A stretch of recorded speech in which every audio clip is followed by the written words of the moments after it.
video or conversation. Okay, so let's see if essentially the talk tonight is going to be on the 5 hindrances. Through, in lifetime, they're referring to it as the 5 enemies. I'm going to call them the 5 hindrances.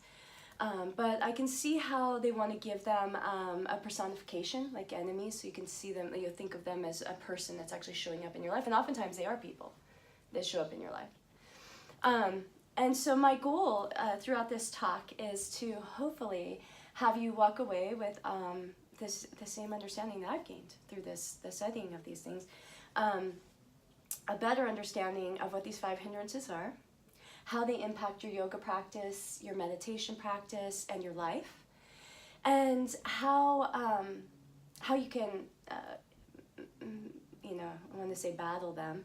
I guess if we're looking at it as an enemy, then battle them as right, or conquer them completely is the goal, and then you're in enlightenment.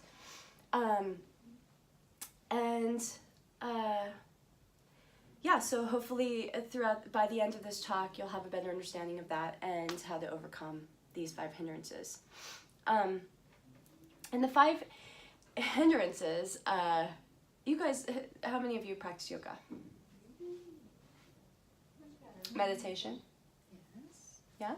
No, someone? A little bit? Okay, and how about, how often when you're meditating or practicing yoga, do you find that you might land in a place where maybe you're frustrated or irritated, like in meditation, or there's things that pop up that sort of pull you away from your meditation or from your yoga practice in life? Okay, so these are the hindrances that we're going to discuss. It's the things that kind of stop you from experiencing bliss or samadhi. Like, what would you say the main goal in life is? Happiness? Yeah, happiness. Peace. Peace, yeah. Well, peace is necessity for happiness. It's a jump-off point. You've got to have peace first, contentment, and then you can experience happiness or joy or bliss. But the yogi is looking for, and we really all are looking for, the happiness is liberation, freedom from the binds, the restrictions, the things that are holding us in place. The things that we deem as struggles in life, or the things that are against us in life, right? We would like to be free of all of that. What if you could just live in bliss and peace and have no worries, that's really the ultimate goal. And so that's what these hindrances are, is anything that is stopping you from having that experience. And, so practicing yoga and practicing meditation, the whole goal is to get there. In yoga, there's an 8-limbed path that is laid out. Patanjali is one of the great sages or great rishis of yoga, and he laid out this 8-limbed path, saying that if you follow this path, you will reach enlightenment or samadhi. And if that's the case, if there's an actual map to samadhi, which is another word just for enlightenment, it's why aren't we all there? Right? Like if you had a map to get there, wouldn't you go? Wouldn't you just start crossing off the thing, okay, I gotta do this next and do this next, and now I'm gonna be in bliss. Because really, that's the desire, we want to be in bliss. And so here's the map. Why don't we get there? Well, the idea is there's these 5 hindrances. There's these barricades that show up, these struggles in our life that stop us from obtaining that bliss. And we experience them on all levels. You experience them, like I said, on the mat. You experience them in your meditation, and you experience them in your life. They show up in all aspects. And so I'll just label some of them so we can kind of. I was gonna see if I could use this, but there's not a really good place to hold it. Maybe I'll put it. Yeah. If I turn it the other way.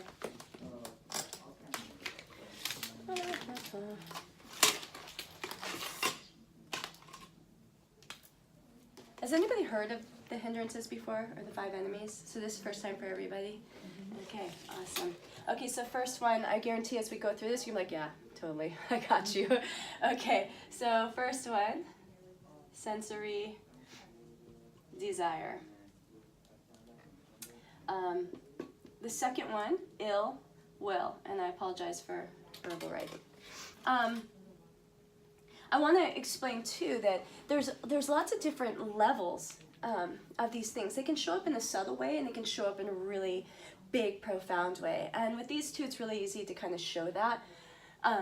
For example, with sensory desire, say you're just sitting down to do a meditation, so you close your eyes and you get quiet, and then you suddenly start thinking, oh, I wish I had blah, blah, blah. I'm kind of hungry. Or just like a little thought pops up, or, I wonder what's going on over there. And something subtle, sort of pulling you away from that moment, from the present moment. So that would be sensory desire in a very subtle way. And then there's the gross way, the more expansive, obvious way is greed, a very profound lust, when we're going after something or wanting something. And so those are things that show up again that pull us away from our path. They show up as hindrances, or the enemy. Because, and I'll explain why, and I'm also going to at some point show you with each one of these the way to counteract them as they show up when you witness them. Ill will, a way that one shows up in a subtle way is, it's also, ill will is kind of like, could be just agitation, irritation. So maybe it's like when you're sitting down to meditate and you adjust yourself. And you don't even know why necessarily you're adjusting yourself. You weren't really aware of the instinct to do that, but something caused you to do the adjustment. So something was saying, it's not right. It's not right, I have to adjust. Right? So you fidgeted. So that's in a really small, subtle way that you can experience that, hey, this is happening. This is that hindrance is present within me right now. And then there's the really gross and expansive way where it's like, road rage, like you're pissed, you hate that person, and you grow into this, and it's funny because these things show up first in the very subtle way. They show up with just the agitation, and then the thought pops in, right? If we don't knock it off right away, that hindrance, we don't stop it, then we might feed it, right? So then it's like, oh God, I'm uncomfortable, or the thought will come into your mind about that person that irritated you a long time ago. Just a thought at first, just one, and at first it's not that big a deal. And then you start going, that wasn't right. And then you start building it, and before you know it, you're furious, like you're pissed. And again, it started just as that thought, and then we fed it. So, the Buddha says that, our bodies, and just our being won't exist unless we nourish it, right? So we will, end up, I don't want to say dying, but, pass away or whatever, if we don't feed ourselves, nourish them. And it's the same thing with these hindrances. If we don't feed them, they'll die too. They'll go away. So first we have to learn how to acknowledge that they're within us. And then we can see it, when we can spot it right away in the subtle form, and we don't feed it, then eventually it will go away. Okay? So, sensory desire, ill will. The next one, doubt. Doubt is a tricky one. Doubt feels like hopelessness. It shows up in a meditation, and I'm going to use a lot of these with references with meditation, and I'm going to also switch to yoga and explain how we experience these things in yoga as well. But always, you'll notice this feeling of hopelessness that shows up. Like, am I even doing this right? Is this going to lead me to this? Is this going to happen? There's some sort of feeling that will feel heavy. It'll feel hopeless. You'll feel, this everything's falling apart kind of sense, that feeling. And that's again in that subtle form, right? And it can grow if we keep feeding that doubt. And